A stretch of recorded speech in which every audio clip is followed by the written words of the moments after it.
Hello and welcome to Nithrania YouTube channel. You're watching another episode of the Game in a Nutshell series designed for explaining the board game rules. My name is Branislav Berec and in this video we're going to learn how to play Corrosion, designed by Stefan Bauer.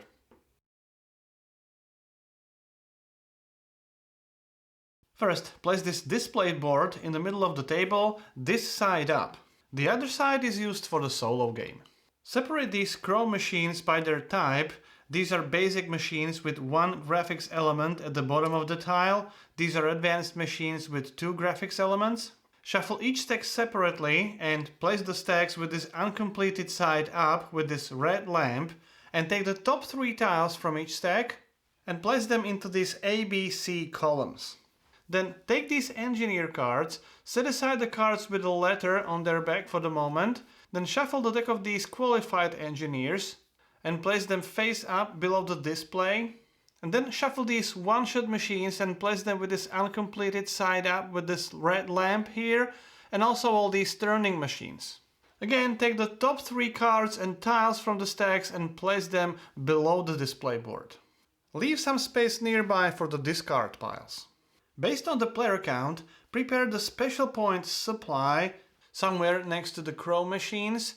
In a two-player game, place 22 markers in the supply, in a three-player game 29, and in a four-player game 36. Then from this supply, place one special point marker on each of these rightmost Chrome machines in the column C.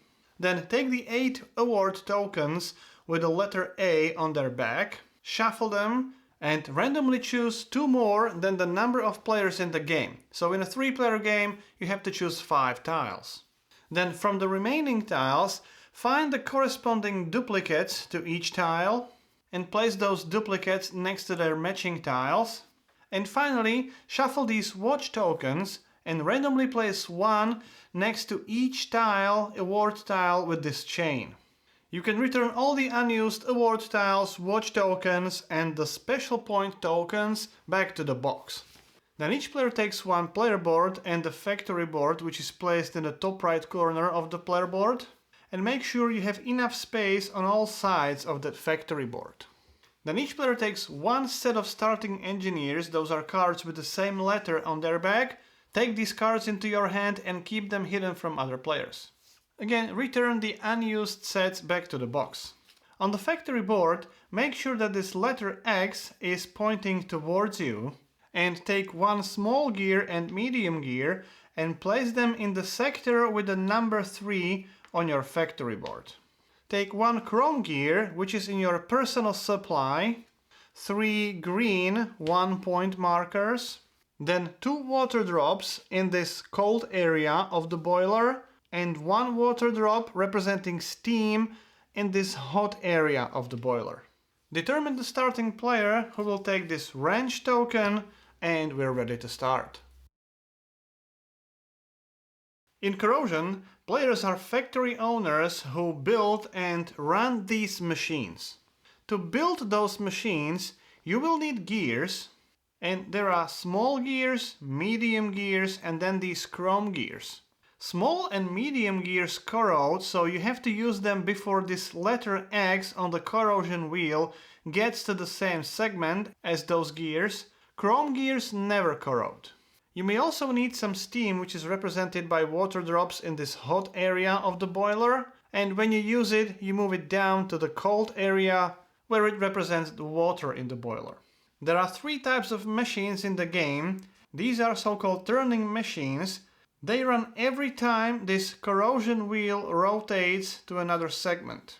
However, when they end up in this X sector, they also corrode and are removed from the game.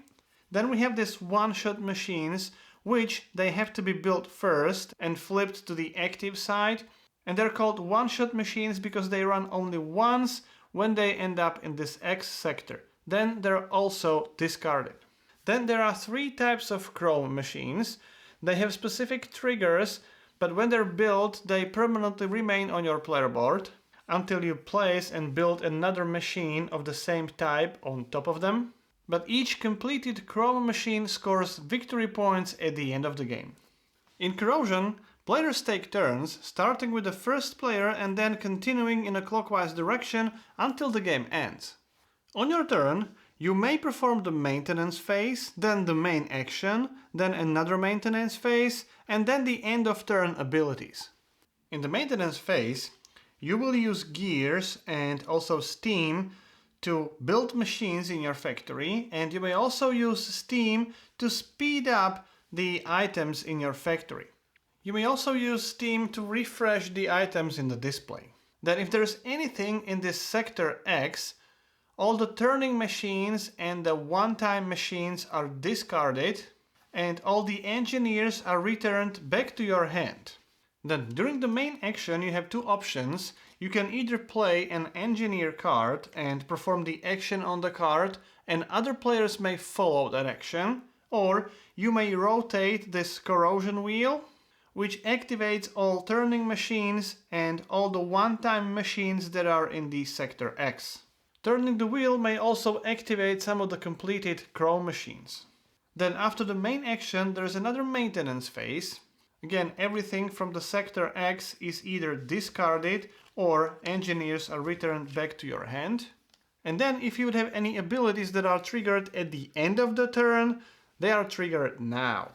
Since you can play an engineer card with an action, which can be followed by other players, I would highly recommend using this wrench or anything else as the active player token, because when other players follow your action, you may easily forget who is actually the active player. The end of the game is triggered if there are only 3 or fewer award tiles remaining, or only 3 or fewer special point markers remaining. After that, each player may take up to 3 turns, each turn costing some victory points, and then the game ends. Then you will sum up all the victory points you have gained over the course of the game, add the victory points from completed chrome machines and the victory points from the award tokens. Then the player with the most victory points is the winner. Although the first phase of your turn is the maintenance phase, I will start explaining the main action first. During the main action you have two options. You may either play one of the engineer cards from your hand, or turn your corrosion wheel one sector. So let's start with playing the engineer card.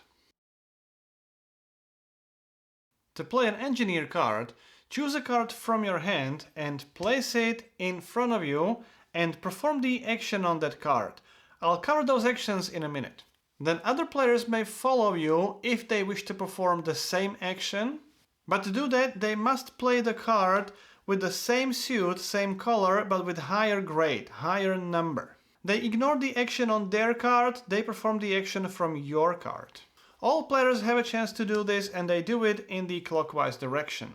It is optional, so if other players don't want to do it, they don't have to.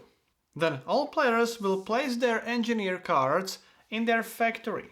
You place the card in the sector with the matching number. That engineer number represents the length of their shift in the factory. There is no limit to the number of engineers in each sector. If you play a new engineer into the same sector, overlap the cards so that you can see the number and the color of those cards. When you play a qualified engineer with number 4 or 4 plus, as indicated with this 4 number under the X letter, they have to be placed in the X sector, but place them upside down. During the maintenance phase, when everything from the X sector will be discarded, this orientation indicates that this engineer will not be returned back to the player's hand, and only when the wheel turns, you will rotate that engineer and you will return it back to your hand when that X sector returns back to that engineer. By the way, there are 3 basic suits of engineers: green, orange and blue. And then there's this wild engineer, which can copy any of those 3 base suits. And similarly, when you play the wild card, other players may follow with a card of any color, obviously with a higher number. Then there are 3 gray cards with special abilities. These gray cards are unique. They may not be used to copy the base suits or even the wild card. And similarly, you may not use the wild card or base suits to copy the gray cards. One last note, there's one 4+ engineer in the game. This is considered to be the highest card in the game, so you can use it to copy any 4 engineer of the base suit. Now I will explain all the actions on the base engineer cards. With this one, you can hire a qualified engineer. Choose one of the engineer cards from column A, B or C and put that card into your hand, and then refill the display by sliding the cards towards the C column, closing any gaps, and placing the next card into column A. If this refill stack ever runs out, reshuffle the discard pile and create the new refill stack. As indicated by these icons, if you want to hire a 4-grade engineer, you have to pay 1 green point and spend 1 steam. To pay the green point, you simply return it back to the general supply, and to use the steam, move the drop marker to the cold area. When you play an engineer with this icon, you may build a one-shot machine. Again, choose one of the machines from column A, B or C and then refill the display using the same rules as for refilling the display of the engineers, and place it in the designated area in sector 3. Place it with this uncompleted side up with the red lamp, and there is no limit to the number of one-shot machines you can have in that line. So if needed, line those one-shot machines like this. To complete the machine, you will need gears and potentially steam, and you do that in the maintenance phase. When you take an action with this symbol, you may build one turning machine. So again, choose one of the turning machines from the display and refill the display immediately. And again, place that turning machine in the designated spot in sector 3. There are same rules as for the one-shot machines. There is no limit to the number of machines you can have in each sector. But this time those turning machines are already completed. Then, with this action, you can build one chrome machine. You can choose any of these 6 machines from column A, B or C, and when you choose the machine with the special point marker or markers on it, take the markers with that machine. Place that special point marker or markers into your personal supply, and then place the chrome machine with this uncompleted side up, either in this storage area which is next to your player board. That area, that space, may contain maximum 1 machine, uncompleted machine, or you may place it directly in the matching space on your player board. If that space would already contain any other chrome machine or machines, completed or uncompleted, place the new chrome machine of the same type on top of those machines. If you want to place the chrome machine into the storage area but that area is occupied, take the machine from the storage area, place it on the matching space on your player board, and place the new machine in that storage space. All the machines that you place on your player board are never moved away from that player board. Then refill the display and place another 1-point special marker on the machine in the C column. You would do that even if you take a machine from another column. Then when you refill the display, place another 1-point special marker on the machine in the C column. If any of the refill stacks are empty, refill the empty space from the machines from the other refill stack. Finally, with this action you may generate 2 steam, which means you may move up to 2 water drops from the cold area into the hot area. And with this action you may gain 1 small or medium gear, and when you take that gear, place it in the sector 3. The other option on your turn is to turn your corrosion wheel 90 degrees clockwise, and then you will activate the machines in your factory. All the activations are optional, but you can only activate completed machines. You may never activate uncompleted machines with these red lamps. You always activate these turning machines, and you can activate them in any order you want, but you only activate the one-shot machines if they are in the sector X. Turning the wheel may also activate some of the chrome machines, but again only if they're completed and only when they're visible, which means they are on top. Any machines which have been covered by other Chrome machines are not active any longer. Now, if you have any uncompleted machines, you can complete them between the activations and activate them as well. So, for example, here you gain one small gear, here another small gear, and if you also spend one steam, you can complete this one-shot machine. And since this machine is in the sector X, it can be immediately activated. So you will gain 2 Chrome gears. Now, you can use those Chrome gears and small and medium gears from your factory to complete this Chrome machine, which would be placed in this area on your player board. So, since this machine is activated when you turn the corrosion wheel, you can activate that machine now and gain a small gear which is placed in sector 3. Then you can spend 1 Chrome gear and 2 medium gears and 2 small gears. And since the Chrome machine is completed, it must be placed on the matching space on the player board. But since it's activated when the corrosion wheel turns, you may activate it immediately. Now, only when this X sector is pointing downwards towards you, you may also activate a so-called prototype machines. Those are these machines on your player board if they're not covered with any Chrome machines. However, here's one exception. This prototype machine, when activated, must be activated, so you must gain 1 special point marker from the general supply. One last note, some Chrome machines may be activated whenever you rotate your corrosion wheel. However, the activations only happens at the end of the turn, which is the 4th phase of your turn. You don't perform this action, this activation now in the main action, you only do it at the end of your turn. The 1st and 3rd phase of your turn is the maintenance phase. You only do maintenance on your turn. During the maintenance, you may perform secondary actions, which is completing your machines and performing the steam actions, and you will also clear the X sector. So let's start with the secondary actions. First of those actions is completing the machines, either your Chrome machines or one-shot machines. To complete a machine, you need to spend the indicated number of Chrome, medium or small gears, and you take the Chrome gears from your personal supply and the medium and small gears from the factory. And when the Chrome gear is completed, flip it to the completed side and immediately place it on the matching space on your player board.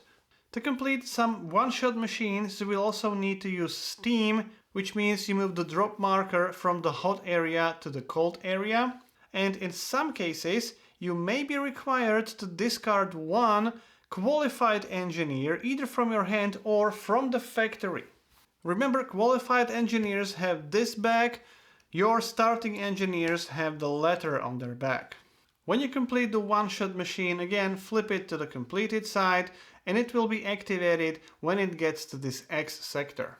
Then there are 2 extra steam actions. First, you can spend 1 steam and discard either the engineer, one-shot machine or the turning machine from the column C. When you do, immediately refill the display as we've already seen previously. Then with another steam action you can speed up items in your factory. After spending 1 steam, you may choose 1 engineer, turning machine or the one-shot machine and move it 1 sector counterclockwise. If the machines or engineers are in the sector X, they may not be moved. When you speed up the engineer card, you may simply move it to the next sector. When you speed up the turning machine, activate that machine immediately. So here we would gain 1 steam. And when you speed up the one-shot machine, if it gets to the sector 1, 2 or 3, nothing happens. But when you move it to the sector X, if it's completed, it's immediately activated. And then as the last step of the maintenance phase, you have to clear the sector X. First, discard all the turning machines and place them face down on the discard pile. Then discard all the one-shot machines, completed or uncompleted, and again discard them to the discard pile. And if you still have any gears in Sector X, you have to discard those as well. Then take all the engineer cards from the sector and place them into your hand, except the engineers with number 4, which are upside down. These have to remain in the sector, their shift is not over yet. So the reason why you can perform the maintenance before your main action is that you can complete some of your chrome machines or one-shot machines before you turn the corrosion wheel. Or you can discard items in the display to gain access to the next item with your main action. Or you can simply move the engineer to the sector X, return that engineer back to your hand and play that engineer again during your main action. The last phase of your turn is the end of turn phase, during which you may perform these end of turn abilities. In this example, you may spend 1 steam and rotate your corrosion wheel again 1 sector clockwise. You would follow the standard rules, however, this machine would not get activated again, because this activates only when you turn the corrosion wheel as the main action. However, at this moment, you turn that wheel at the end of the turn as the additional action, not as the main action. Then take the wrench, pass it to the player to your left, and it's the next player's turn. The end of the game is triggered if there are only 3 or fewer award tiles remaining, or only 3 or fewer special point markers remaining. After that, each player may take up to 3 turns, and then they must pass for good. However, for taking 1 additional turn, you have to spend 1 green point from your personal supply. If you want to take that second turn, you have to spend 2 green points, and for taking the third turn, you have to spend 3 green points. If you cannot or don't want to spend these green points, you may pass for good, and with that your game is over. You may not even follow other players with your engineer cards. If during those additional turns this special point supply runs out, if needed, use the green points instead. Then after all players have passed for good, the game is over and proceed to final scoring. Sum up all the victory points you have collected over the course of the game, then add the victory points from your chrome machines. However, only score the victory points from the completed chrome machines. The victory points from uncompleted chrome machines don't count. Finally, add the victory points from the award tiles, and as you can see, you can also have those duplicates, and then the player with the total most victory points is the winner. So that's how we play Corrosion. If you would have any questions or comments, please put them into the comment sections below. I'll do my best to answer as many as I can. If you like the series, please subscribe. You can even support the channel on the Patreon page. My name is Branislav Berec. You've been watching Game in a Nutshell, and hope to see you next time. I would like to thank everyone who has ever supported the channel, and especially the current supporters listed on this page. If you too would like to support the channel in creation of videos like this and other video tutorials and other content on this channel, please visit the patreon.com/Nithrania.